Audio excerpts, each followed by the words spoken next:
Alors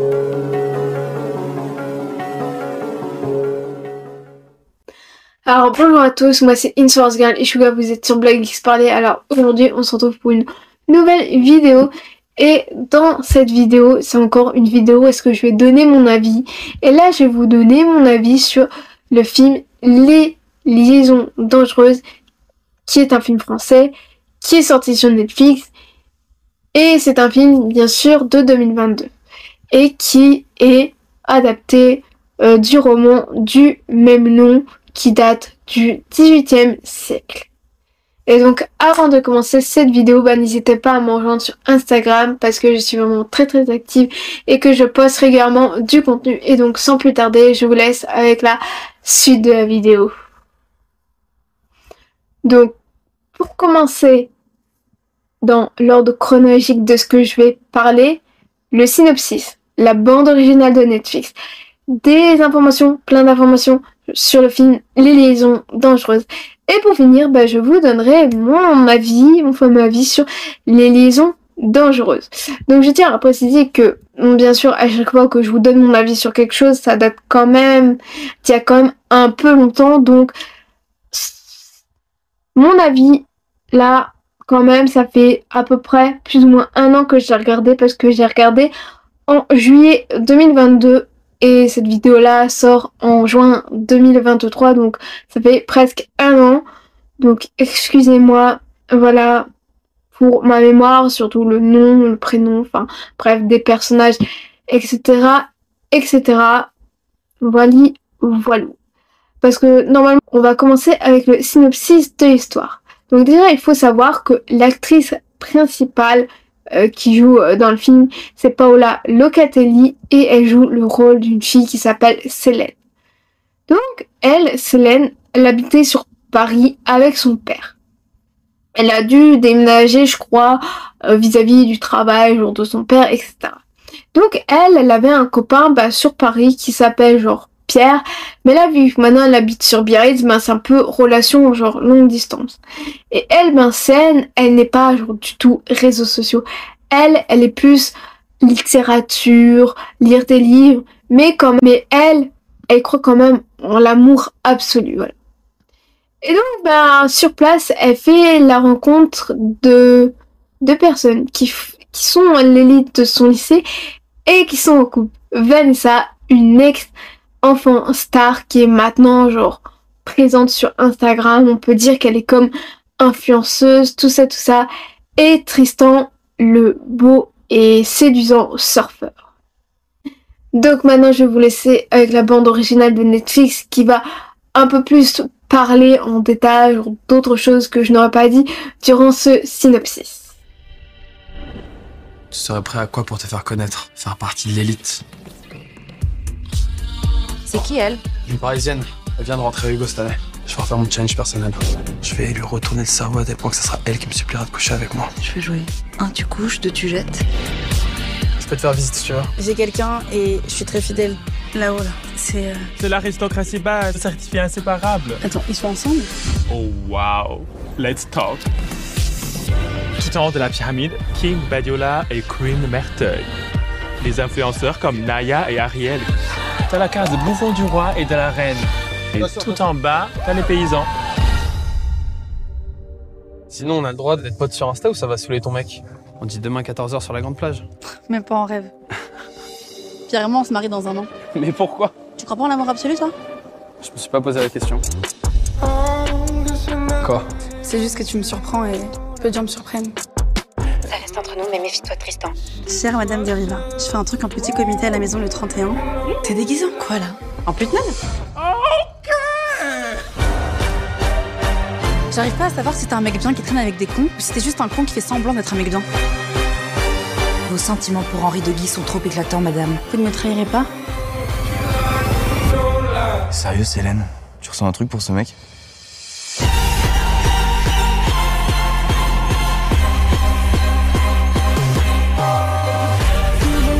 Aujourd'hui, le pouvoir, c'est la fame. Y a pas de gloire sans amour. On choisit pas qui on est, ni qui on aime.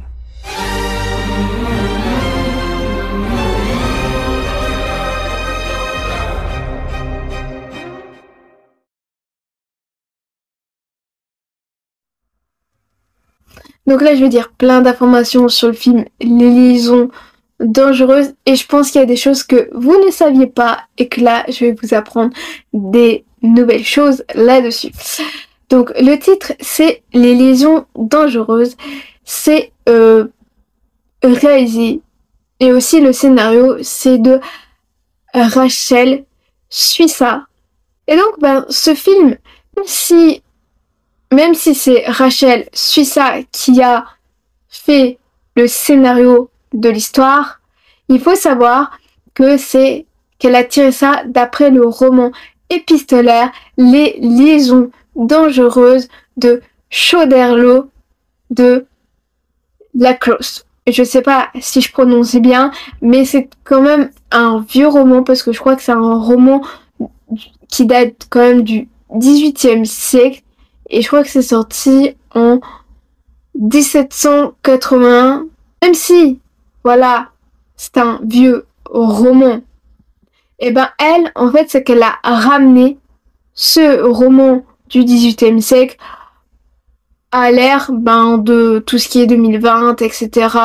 avec notre ère. C'est pour ça que on parle genre d'Instagram, etc. Genre voilà, c'est un film qui a été plutôt pensé pour que des jeunes puissent regarder, même si c'est le même fond, c'est la même histoire, c'est la même trame. Enfin, ce que je veux dire, c'est que ça véhicule les mêmes messages dans l'histoire. Donc ensuite, nous allons parler des acteurs principaux.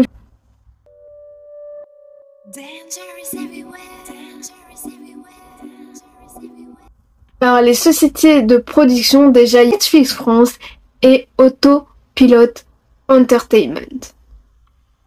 Alors, le pays de production, bien sûr, c'est la France, vu que c'est un film français. Après, c'est vraiment un film genre comédie, romantique. Il dure 109 minutes. Et c'est sorti l'année dernière, en 2022, parce que je vous ai dit que je l'avais regardé pendant juillet 2022. Bon, maintenant, je vais vous donner mon avis général, voilà, sur Les Liaisons Dangereuses. Déjà, pourquoi je l'ai regardé? Parce que il y avait Paola Locatelli qui jouait là-dedans. Bon, après, c'est sûr, je ne suis pas forcément genre sur YouTube. Et je sais pas si elle poste ou quoi au caisse. Mais je sais que je la suis sur Instagram. Donc des fois, je vois un peu ses posts, ses petites publications. Voilou. Donc c'est ça qui m'a déjà intriguée et me dit ouais. Qui m'a fait dire ouais, j'ai envie de le voir. Parce que bon, il n'y a pas non plus beaucoup de productions françaises Netflix France sur la plateforme Netflix. Mais bon, là, dans tout le casting, désolée, mais il y avait quelques que je connaissais, que j'avais déjà vu, enfin voilà, que je connaissais déjà de nom. C'est ça qui m'a fait dire bon ouais, ok, je le regarde. Après, c'est un film que bien sûr, ça dure 109 minutes. Mais moi, je l'ai regardé en faisant autre chose, en fait.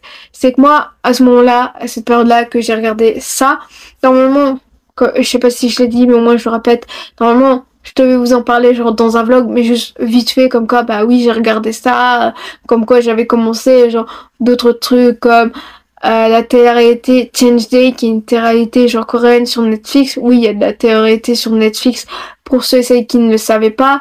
Et un autre truc dont je ne parlerai pas ici, mais et puis aussi j'avais commencé aussi Extraordinaire Woo, que je vais certainement continuer pendant mon trajet vacances, parce que bon quand il y a des trucs genre sous-titrés, genre avec des sous-titres, etc. Version originale sous-titrée, voilà, quand même, faut quand même prendre le temps de se poser et de regarder. Et il y a des moments, j'ai pas forcément le temps de me poser et en même temps de lire les sous-titres. Donc c'est pour ça que je préfère regarder les versions en français de tout. Et quand il n'y a pas, je regarde dans la version originale. Enfin bon, bref.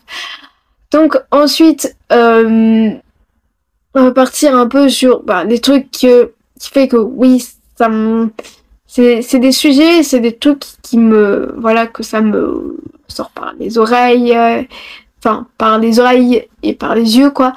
Mais le truc, c'est par rapport à un truc. En fait, je dis pas que le film s'est basé un peu, enfin, qui a du Virginity Game, mais moi je prends un peu certains trucs comme Virginity Game. Pour ceux qui ne savent pas ce que c'est le Virginity Game, c'est le fait que les garçons entre eux ils font comme un concours de celui-là qui se tape le plus de filles. Voilà, j'espère que vous avez compris ce que ça voulait dire se taper des filles, hein, voilà. Et moi c'est un truc qui me dégoûte en fait, genre des mecs qui disent haut et fort, genre ouvertement, mais c'est pas, je sais pas si c'est vraiment dit de façon vulgaire, et dire vraiment ouais, moi je vais vraiment me la faire, genre, je vais vraiment me la faire, quoi. Je vais réussir à me la taper, genre je vais tout faire pour... Sauf que, enfin, je sais pas, mais ce genre de truc, c'est du consentement, genre mutuel, tu vas pas tout faire pour dire, ouais, c'est bon, je l'ai fait, et puis basta, genre je passe à autre chose, genre voilà. Et surtout que la personne qui voulait se taper, genre Célène, genre dans le truc, c'est Tristan, quoi. Juste parce qu'en fait, sa fameuse Vanessa qui lui dit voilà, pour entre guillemets la faire redescendre genre de 2 étages, parce que c'est une parisienne, donc elle doit être un peu, voilà, machin bidule chouette. Et moi c'est le truc que déjà entendre genre ce genre de mots sortis de la bouche déjà d'une fille, ouais ce serait bien que voilà, et puis lui qui dit ouais, t'inquiète, t'as pas de soucis, en autant de temps, genre t'inquiète, j'aurais fait, je me laisserai taper, genre voilà, tout ça pour la faire souffrir, surtout que c'est pas genre un mec qui croit forcément en l'amour absolu, donc voilà, lui il a tout fait pour qu'en fait casser en fait sa réalité que l'amour absolu, voilou, voilà, c'est vraiment le truc vraiment qui m'a fait quand il y a un truc que vous aimez pas et que vous êtes là, ça vous énerve intérieurement, quoi, que vous bouillonnez de l'intérieur par rapport à ça. Après, ce que j'ai bien aimé aussi, c'est le fait que, oui, les élèves du lycée, genre, Hugo, je sais pas, genre, j'ai regardé la bande-annonce, j'ai re-regardé la bande-annonce, mais j'ai pas compris, en fait. Je pense que enfin bref, du lycée, quoi, ouais, est-ce qu'ils sont sur Biarritz, quoi, où est-ce qu'elle est scolarisée, Célène, enfin bon, bref. Mais je trouve ça, genre, sympa, genre, voilà. Après, la pièce qui joue, je ne sais pas si c'est Roméo et Juliette, ou si c'est une version de Les Liaisons Dangereuses, parce que quand même, ça s'appelle genre Les Liaisons, genre, dangereuses, donc voilà.